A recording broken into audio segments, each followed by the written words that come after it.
Prenez place sur Monticule et bienvenue dans First Pitch, le podcast MLB des équipes de The Playoff FR. Le podcast, le calendrier de l'avant de First Pitch. Et oui, nouvelle case aujourd'hui, nouvelle case. Et oui, toutes ces cases en retard qu'il faut rattraper. Alors aujourd'hui, je vous emmène encore un petit saut dans le temps, dans la naissance des trades. Et oui, avant les trades, il y a les transferts. En Angleterre, dès le début du XXIe siècle, les joueurs de football changent déjà de maillot. On les achète, on les débauche, on les convainc, mais on ne les échange pas. Il faut attendre que le baseball, à la fin des années 1880, transforme le joueur en actif, le contrat en objet et l'équipe en projet à long terme. Le 15 novembre 1886, pour la première fois, deux clubs s'associent et font quelque chose de nouveau. Ils échangent un joueur contre un autre joueur. Ce jour-là, le baseball n'invente pas seulement le trade, il invente une nouvelle manière de penser le sport. En 1886, le baseball n'a pas encore l'aura romantique qu'on lui prêtera plus tard. Il est encore instable, fragmenté, traversé par plusieurs ligues concurrentes. Les salaires sont faibles, les contrats courts, les joueurs facilement remplaçables. Mais une idée commence à émerger. Une idée n'est plus seulement un alignement d'hommes, c'est un équilibre. Et quand l'équilibre ne fonctionne plus, il faut ajuster. Le 15 novembre 1886 aura lieu le premier trade. Ce jour-là, les Cincinnati Red Stockings et les Saint Louis Browns, deux clubs de l'American Association, concluent un accord inédit.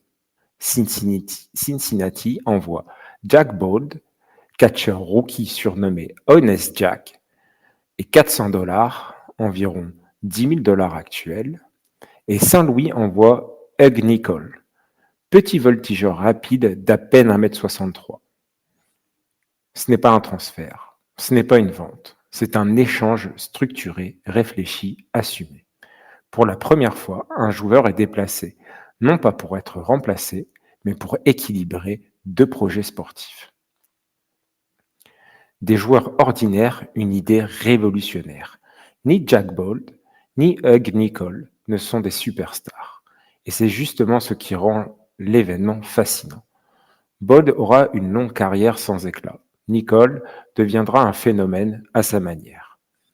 En 1887, Nicol vole 138 bases, un record à l'époque. Mais attention, à cette époque, avancer d'une base supplémentaire sur un hit compte aussi comme un vol. Le baseball apprend encore à compter, mais il apprend déjà à échanger. Le contrat devient une monnaie. Ce premier trade ouvre une brèche. Très vite, les équipes comprennent que un joueur peut compenser une faiblesse, un contrat peut être déplacé, une saison peut se reconstruire sans tout recommencer. Le joueur cesse d'être seulement un homme, il devient une ressource mobile. Le sport bascule doucement vers une logique économique moderne. Une fois la porte ouverte, plus rien ne l'arrête. Dans les décennies suivantes, le baseball va pousser cette logique jusqu'à l'absurde ou au génie, selon le point de vue. On échange des joueurs contre des objets, des services, parfois contre presque rien. En 1920, les Martinsburg Mountaineers, Blue Ridge League, cèdent un jeune lanceur nommé Lefty Grove aux Baltimore Orioles contre $3,500, somme destinée à reconstruire la clôture du champ extérieur détruite par la tempête. Ce lanceur deviendra plus tard l'un des plus grands de l'histoire, membre du Hall of Fame. Plus récemment, en 1994, en pleine grève des joueurs, les Cleveland Indians acquièrent Dave Winfield contre les Minnesota Twins. La contrepartie, un dîner entre dirigeants, destiné à régler un player to be named later, devenu impossible à livrer.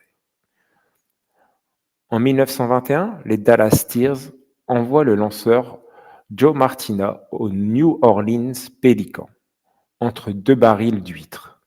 Martina passera à la postérité sous le nom de Oyster Joe. En 1930, le fantasque dirigeant Joe Hegel, président des Chattanooga Lockouts, échange l'infielder Johnny Jones aux Charlotte Hornets contre une dinde vivante de 25 livres, jugée plus productive que le joueur. La dinde sera servie lors du dîner officiel. La même année, une tentative d'échange voit l'infielder Lynn Dondero être proposé par Dallas Steers à San Antonio Mission contre une douzaine de donuts. L'accord sera finalement annulé après que les dirigeants aient mangé la marchandise. Et puis, il y a le cas le plus célèbre. En 1898, les Cleveland Spiders acquièrent un jeune lanceur nommé Cy Young, depuis les Canton Nagis, contre $300 environ, et un costume neuf offert à l'entraîneur de Canton. Ce lanceur donnera plus tard son nom au trophée le plus prestigieux du baseball. Pourquoi le baseball et pas un autre sport? Parce que le baseball est le premier sport collectif à fonctionner sur une saison longue, accumuler des statistiques individuelles, dissocier clairement l'homme du poste. On peut remplacer un second de base. On peut échanger un bras. On peut projeter une équipe sur 5 ans. Au soccer, les Anglais avaient inventé le transfert. Le baseball invente l'architecture sportive. Ce que le trade change pour toujours. À partir de ce jour de novembre 1886, le sport ne sera plus jamais figé.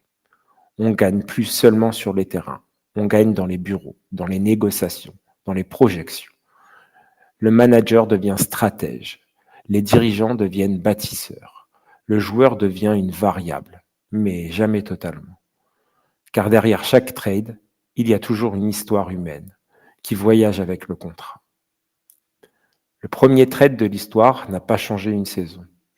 Il n'a pas fait la une des journaux. Il n'a pas bouleversé les foules. Mais il a changé la grammaire du sport. Depuis ce jour-là, chaque échange raconte la même chose. Le sport n'est pas seulement ce qui se joue, c'est ce qui se pense. Et avec le temps, cette logique née en 1886 a pris une ampleur inattendue. Aujourd'hui, dans presque tous les sports professionnels, la trade deadline est devenue un rituel, un moment suspendu.